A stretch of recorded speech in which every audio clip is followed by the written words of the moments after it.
Hi everyone, welcome to a Stamping to Share video. My name is Kay Kalthoff and today I'm going to share with you how I created this sponging on this card. I actually posted this card I think it was about a week ago, and ever since I've posted it I've been getting emails. How did I do the sponging? And so today I'm going to share with you how I did the sponging. I don't think I need to assemble the rest of the card for you. I think it's pretty obvious how that's done. But let me explain the sponging. And the first thing I'm going to do is share a tip with you how I store my sponges. I just have these lovely plastic jars, and I have it kind of color coded. So this jar would work for any of my orange colors.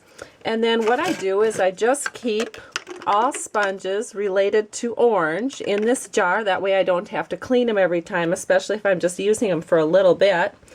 And then this jar is my green jar, and I have jars for brown and blue and red and purple and just kind of all the basic color groups.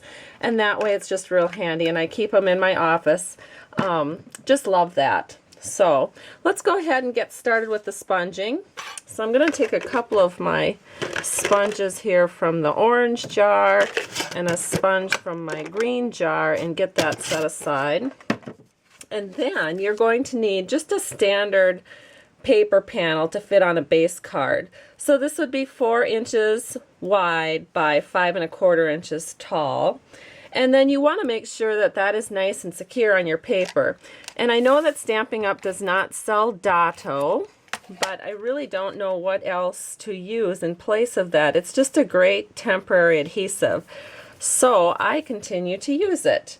And then the next thing you're going to do is you're just going to tear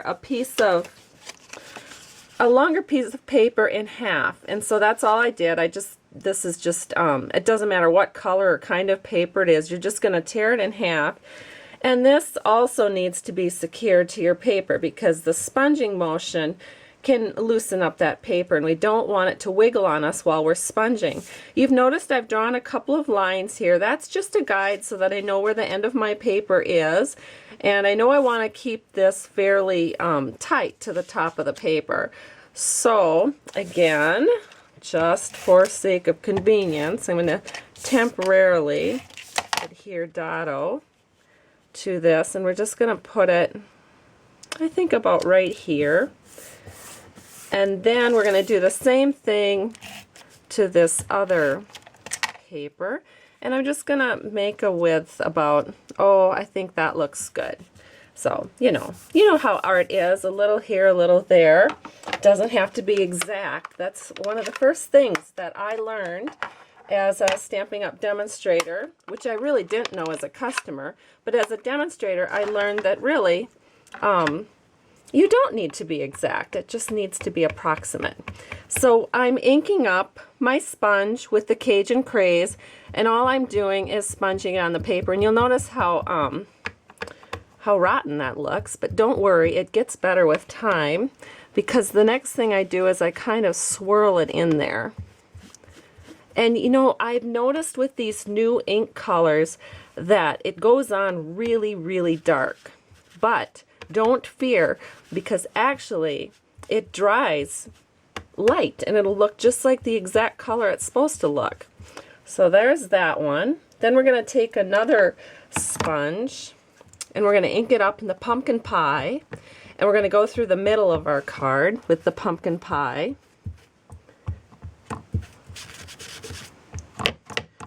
And again, I mean, I can't stress this enough. It looks terrible when you first start doing it. So I can see why people have emailed me saying, it's not turning out, help.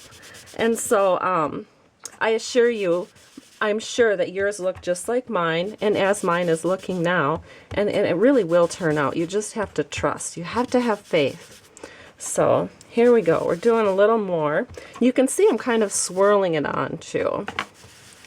There we go. All right, that step is done.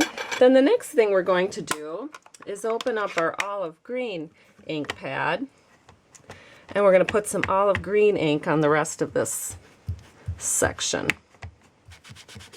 And again, I get impatient. I just like to get it on and be done with it. So that's what I'm doing. But you'll see how lovely this looks once I take off the mask. There we go. All right, now I think another thing that's kind of nice to do is while you have it all sponged and it's ready to go, we should stamp it. And so we need to get a leaf set because these are such nice fall colors. So hold on a second, and I'm going to grab my leaf stamp. And now we're going to take our leaf stamp and we're just going to ink it up with Early Espresso ink. And we're just going to stamp a few leaves onto this panel while we still have all of our masking in place. I'll just go ahead and put one more here. And then I think we'll add the little acorn into a few of the places. Let's get him right here, and then maybe one more down here. There we go. Now I'll just show you what it looks like. And I did stop the video so that this could dry a little bit longer. You wouldn't have to let it dry longer. It's just that I couldn't find my stamps, so I had to run around and look for those. But then you just take it off. And with the dado, it's real easy to do that. And let me grab this off here. There we go.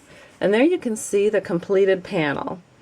And to get it to the next step, all you do is run it through the Big Shot machine using one of your favorite embossing folders, and it's ready to put on your card.